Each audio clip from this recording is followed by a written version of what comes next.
illa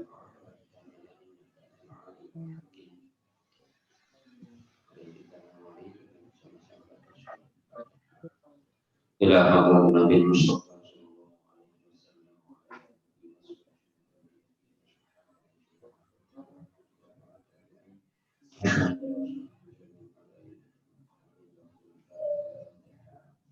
أعوذ بالله من الشيطان الرجيم بسم الله الرحمن الرحيم الحمد لله رب العالمين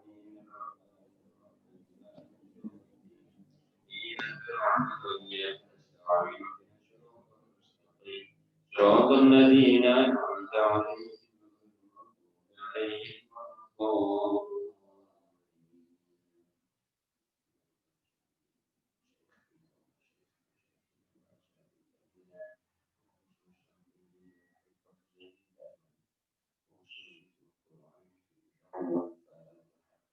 أعوذ بالله من الشيطان الرجيم بسم الله الرحمن الرحيم الحمد لله رب العالمين الرحمن الرحيم مالك يوم الدين إياك نعبد وإياك نستعين اهدنا الصراط المستقيم صراط الذين أنعمت عليهم غير المغضوب عليهم ولا الضالين.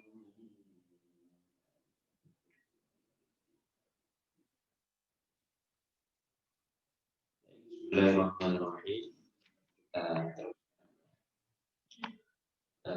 15 sampai ayat 26 kita baca dulu.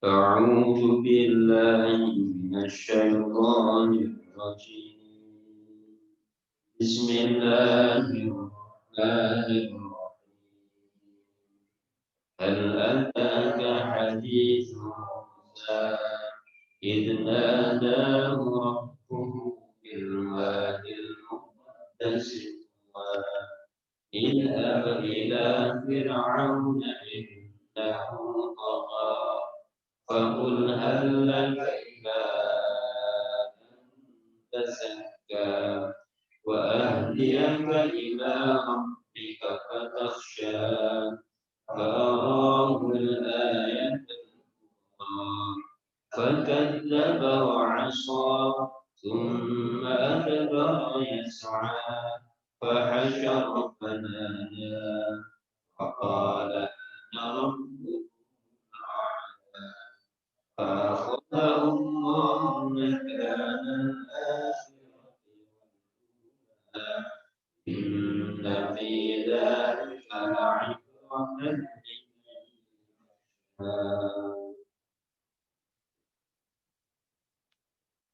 ayat 15 sampai 26. Bismillahirrahmanirrahim. Hal ataka hadis Musa, apakah telah datang pada Muhammad kisah Musa? Idnadahu rabbuhu bil wadil muqaddas. Ketika ia dipanggil Tuhannya di lembah yang suci. Idhab ila fir'auna inna, firman-Nya, pergilah kamu ke Firaun. Ia sungguh orang yang pongkak dan melampaui batas.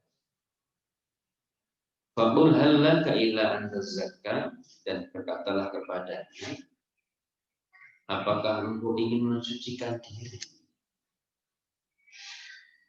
Wa ahdiyaka ila rabbika fatakhsha, kamu akan kubimbing menghadap Tuhanmu agar kamu takut padanya.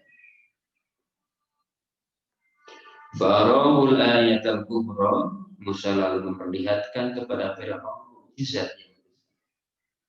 Farahul ayatul kubra.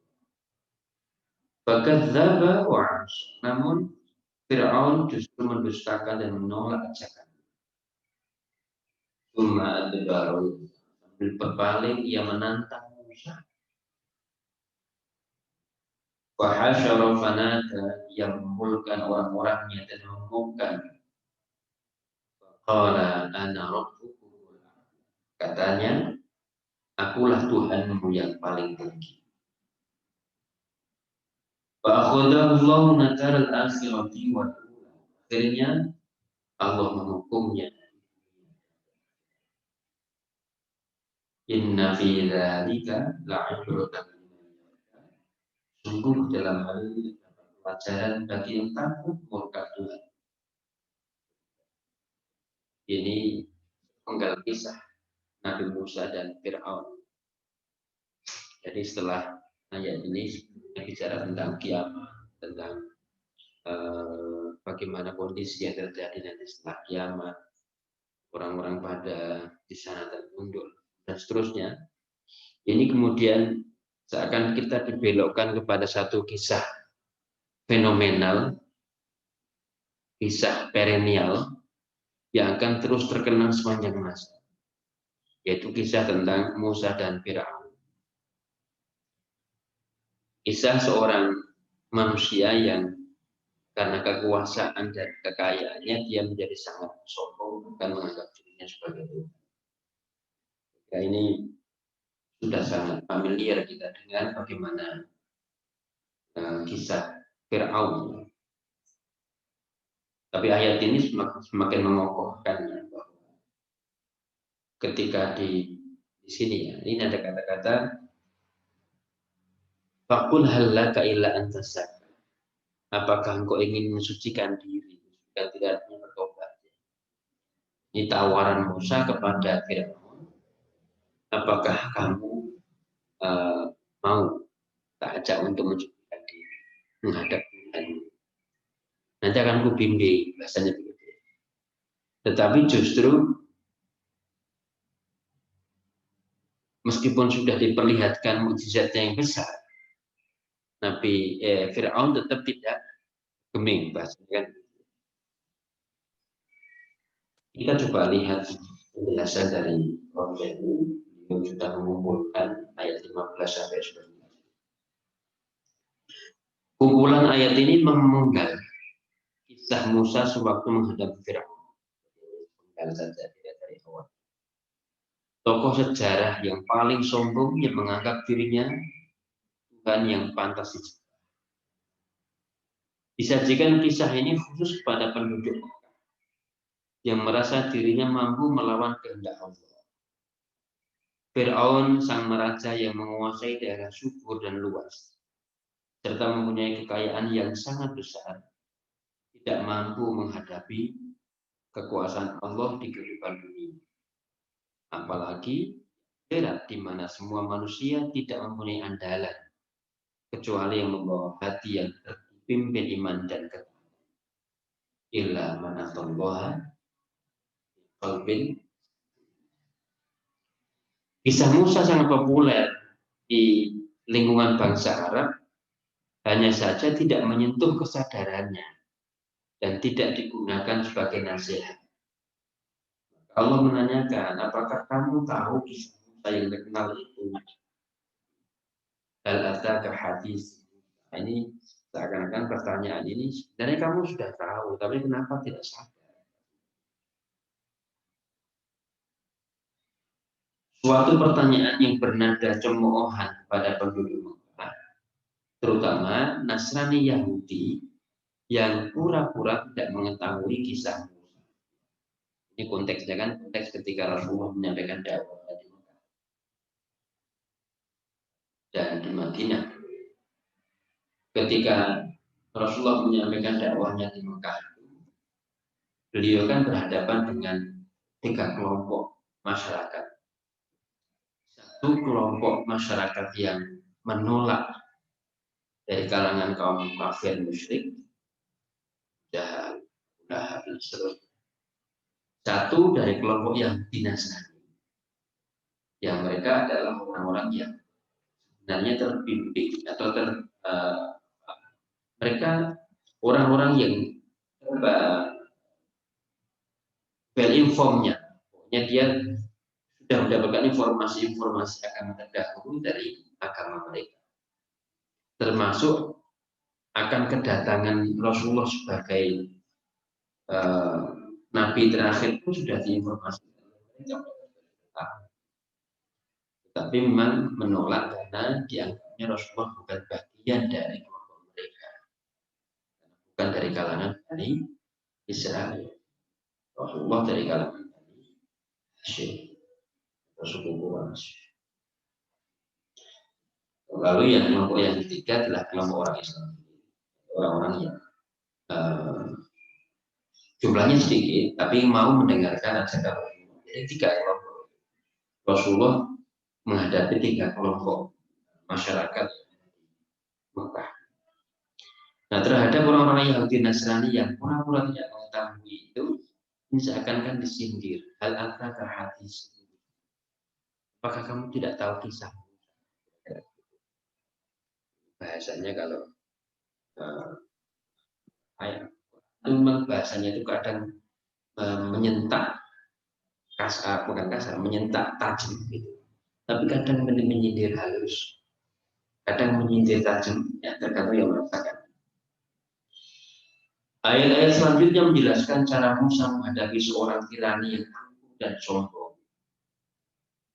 Dalam hal ini Musa diperintahkan berlaku sopan dan menawarkan kepada Fir'aun sikap yang paling baik dan membahagiakan dirinya dan bila ia menerimanya akan selamat dari ancaman dosa dan masuk angin. Jadi ini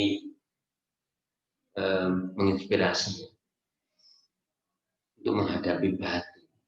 Itu memang sebaiknya dengan air. Untuk menghadapi kekerasan itu dengan kelembutan. Untuk menghadapi Musa yang congkak sombong tadi, menghadapi Musa Fir'aun yang congkak sombong tadi, Musa diperintahkan untuk tetap berlaku.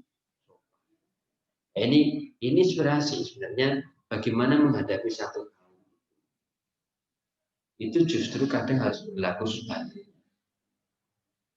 Meskipun terkadang satu sisi ya sombong terhadap orang yang sombong itu Pak sedekah kan. Jadi takabur ala mutakabiri. Tapi ini takabur yang bisa membuat dia menjadi sadar. Dan memang juga Nabi Musa selain pertama menghadapi dengan kelembutan, kesopanan itu, tapi Nabi Musa juga dibekali dengan suatu kemampuan yang bisa menandingi dan mengungguli kemampuan Firaun. Jadi Farahu hanya tahu. Jadi ditunjukkan dengan mujizat yang besar.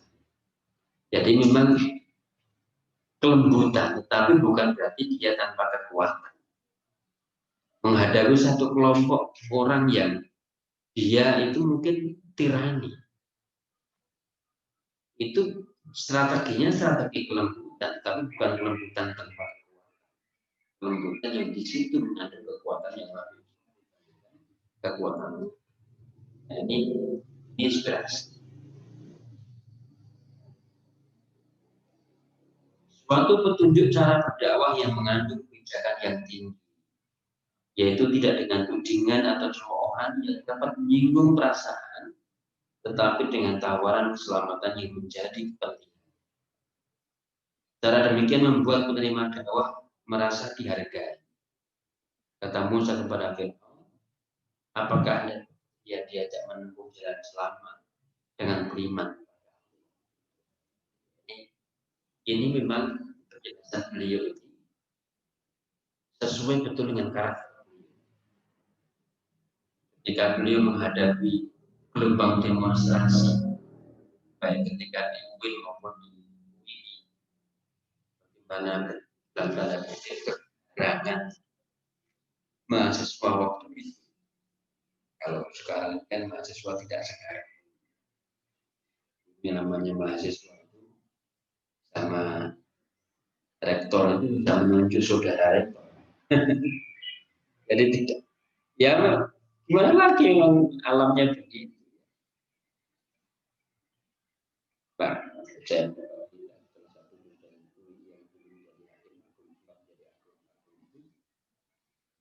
kemana-mana buat. Ya bukan apa-apa, karena memang alamnya waktu itu, alamnya suasananya itu suasana yang keras. Sekarang kan kemana-mana bawa gadget. Kira-kira. Nah, situasinya begitu.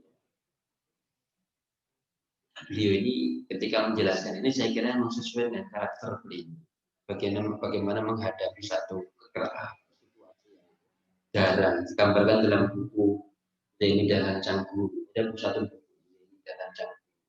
Ada juga santri kedua dalam mungkin korporasi itu digambarkan beliau itu masuk dalam suasana memimpin di dalam suasana krisis. Mahfud menggambarkan suasana UI sebelum Rob itu suasananya panas. Ada bahasa garang, sehingga dan ketika beliau hadir dengan kelembutan yang terjadi juga sakit. Iya, dan itu didukung oleh Quran. Beliau itu begitu masuk ke kantornya kerja rektor begitu. Beliau yang pertama kali dibaca Quran. Begitu masuk, dia selesaikan satu juz. Terus dan itu keistiqomahan.